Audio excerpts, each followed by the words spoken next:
I traveled from my hometown to London to improve my knowledge of the English language and study Morga's Sucesos de las Islas Filipinas.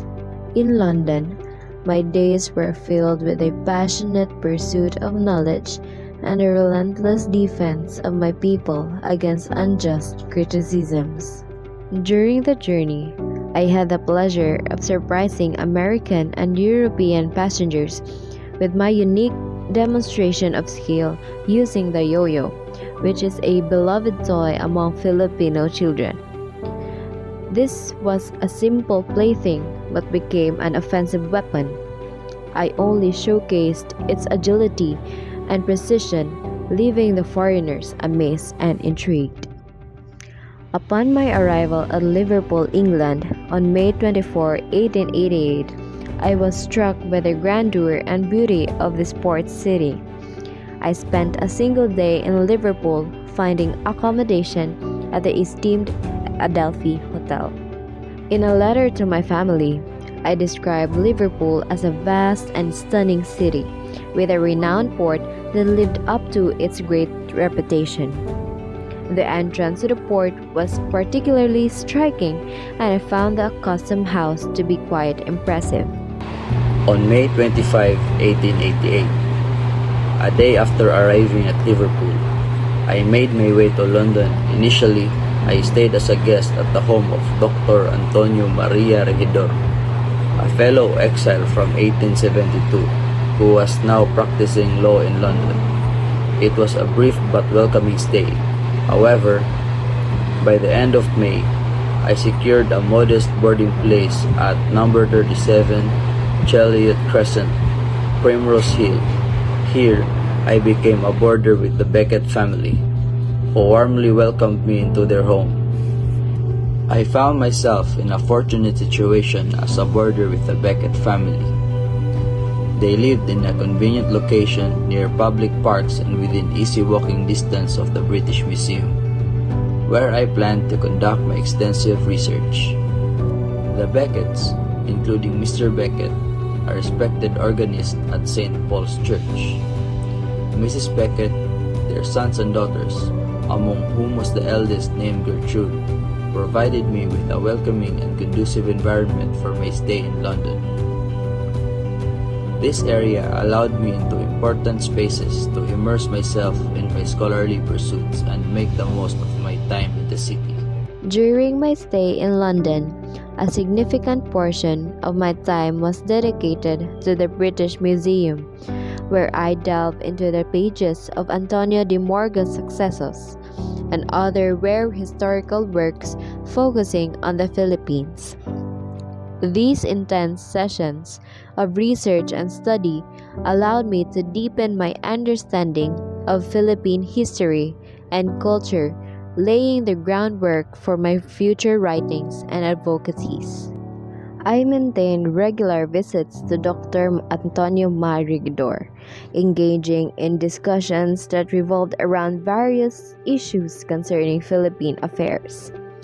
These conversations were not only enlightening, but also served as opportunities to exchange ideas and perspectives with a fellow patriot.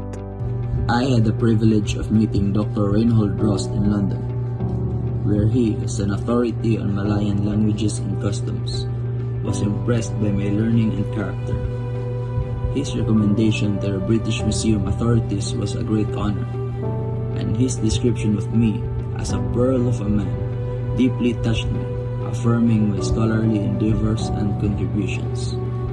I am grateful for Dr. Rost's support and recognition during my time in London. On Sundays, I visited Dr. Rost's house and engaged in pleasant discussions on linguistics. I also joined in cricket games and friendly boxing matches with his sons and embracing English pastimes and strengthening our bonds. The persecution of Filipino patriots who signed the anti-fare petition in 1888 was a grave injustice that weighed heavily on my heart. This petition, written by M.H. Del Pilar, and presented by Doroteo Cortes to Jose Centino, civil governor of Manila. On March 1, 1888, sought the expulsion of friars including Archbishop Pedro Payo of Manila, revealing the deep-rooted grievances against colonial oppression and the desire for reform within our nation. The persecution faced by the Calamba tenants, including my family and relatives, for their courageous efforts in petitioning the government for agrarian reforms, is a painful reminder of the injustices endured by our people. The furious attacks on me by Senators Salamanca and Vida and the Spanish Cortes, alongside criticisms from Desengaños, Wenceslao Y. Retana, and Kyokyap Pablo Fesed in the Spanish newspapers, underlined the intense resistance faced by advocates of Philippine reforms. These attacks underscored the ongoing struggle against opposition and hostility in our quest for justice and liberation. The exile of my brother-in-law, Manuel T. Hidalgo to Bohol, by Governor General Wheeler without due process of law, deeply anguished me, underscoring the arbitrary and oppressive nature of colonial rule.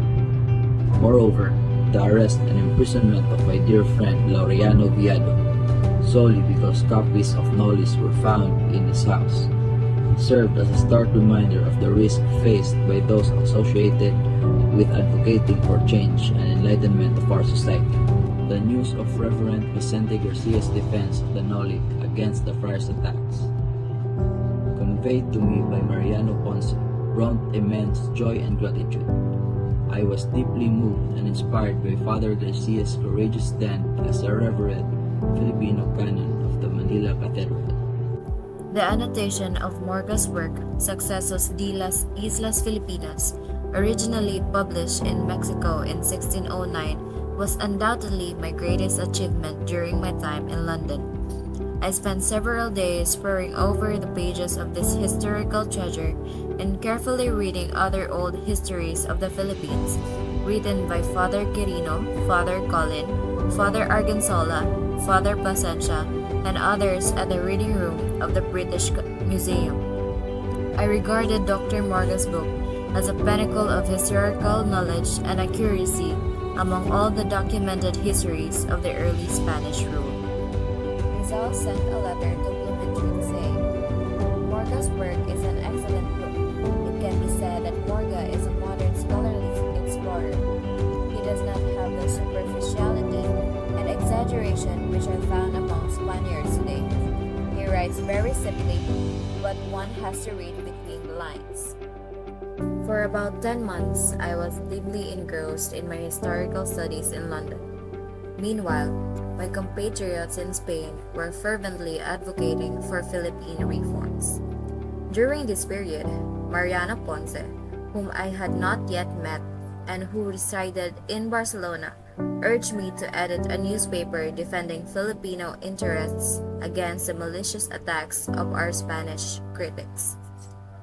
Today, I wrote to Ponce on October 12, 1888. I am fully immersed in my studies day and night, leaving me with no desire to undertake my editorial work for a newspaper. In early September 1888, I visited Paris for a week to search for more historical materials at the Bibliothèque Nationale.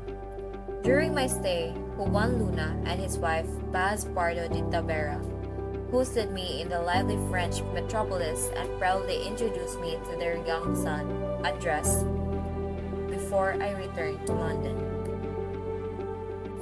Back in London on December 24, I celebrated Christmas and New Year's Day with the Beckett family, experiencing my first ever Christmas Eve in England.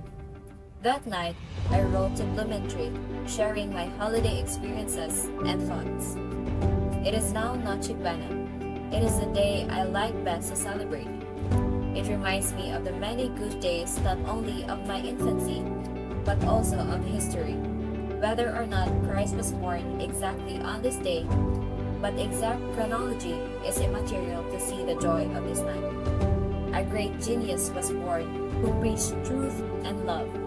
He suffered on account of his mission, but because of his sufferings, the world had improved. How it shocks me to see people misuse his name to commit many crimes.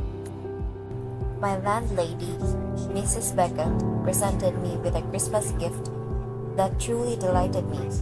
It was a book titled The Life and Adventures of Valentine Monks, reflecting my deep interest in magic and admiration for the famous British magician known for his ventriloquism skills. While busy in his historical studies in London, Rizal learned that the Filipinos in Barcelona were planning to establish a patriotic society that would cooperate in the crusade for reforms. This society is called the Asociación La Solidaridad or Solidaridad Association. It was inaugurated on December 31, 1888 with the following officers: Graciano Apicable, President; Graciano Lopez Jaina, Vice President; Manuel Santa Maria, Secretary; Maria Ponce, Treasurer; and Jose Mapanganiban, Accountant. I wrote a letter addressed to the governing officials of the Asociación La Solidaridad, expressing my gratitude and honor of making me the honorary president. I have cited some advices to help. On February 15, 1889, Graciano Lopez Jaina founded the patriotic newspaper called La Solidaridad in Barcelona, where he was then residing. This was a fortnightly periodical which served as the organ of the propaganda movement.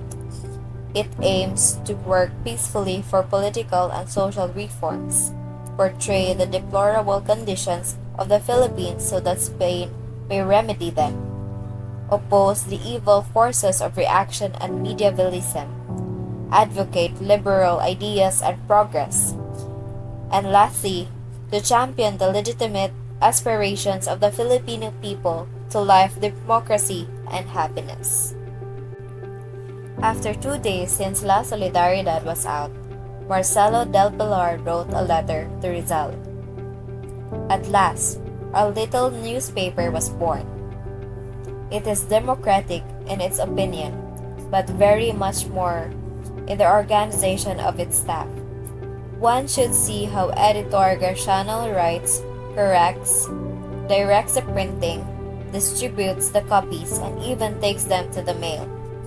Naning, or Mariano Ponce, the manager, gathers the data, edits, corrects the proofs, writes the leads, prepares the correspondence, and also distributes the copies.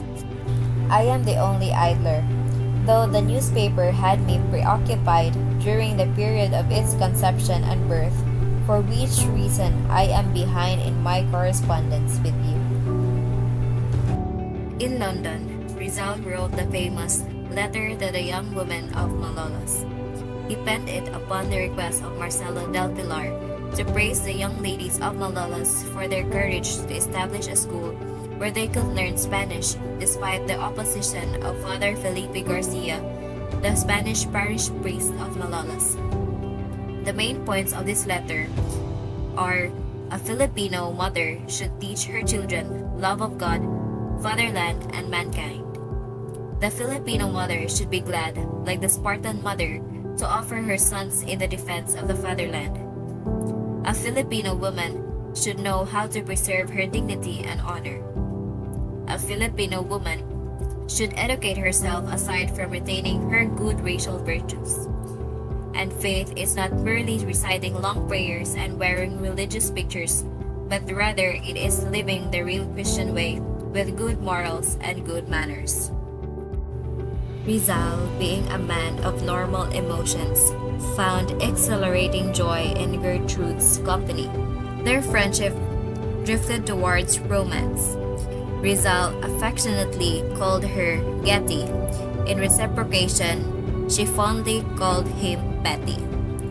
As their flirtation was fast approaching the point of no return, Rizal suddenly realized that he could not marry Getty, for he had a mission to fulfill in life.